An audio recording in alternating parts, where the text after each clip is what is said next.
November 27, 1978, 30 years later, and the impact of the 9 gunshots is still being felt. Both Mayor Moscone and Supervisor Harvey Milk have been shot and killed.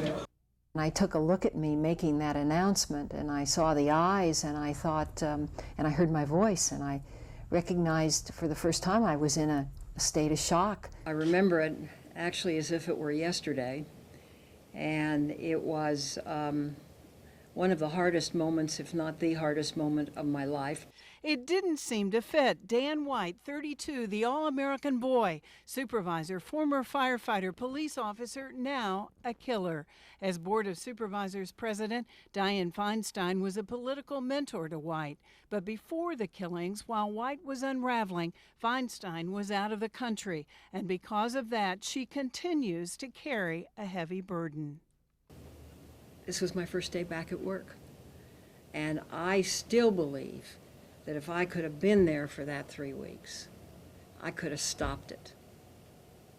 Now, who knows, Rita? Who knows? What we do know comes in part from White's confession tape and other physical evidence stored here in the police property room. Is this all that's left on this case?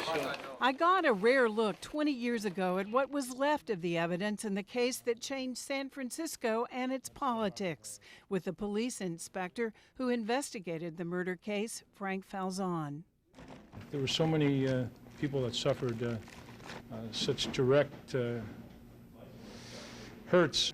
The biggest package contained the clothes Dan White wore when he crawled through a window of City Hall, a .38 stuck in his belt. My sister-in-law's. The gun White used was gone. This court order called for its destruction in 1982. They became a manhole cover.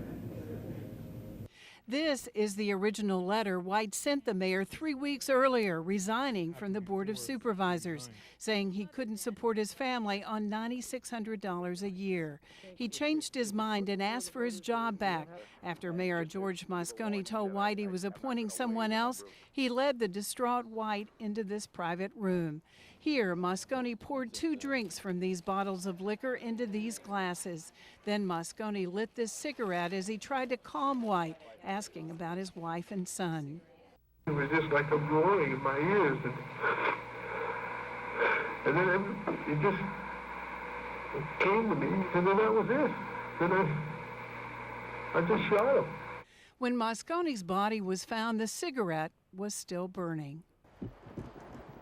White then raced down the hall to Harvey Milk's office. I saw him come in, and I said, "Dan, can I talk to you?" And he went by. I opened the door. I found Harvey on his stomach.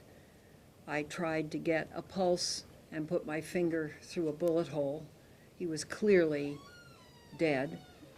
As Feinstein was trying to calm the city, police went to White's Excelsior District home, where for days he had been holed up alone in a sleeping bag, poring over these newspaper clippings about his resignation, flyers opposing his reappointment, a photo of his dead father.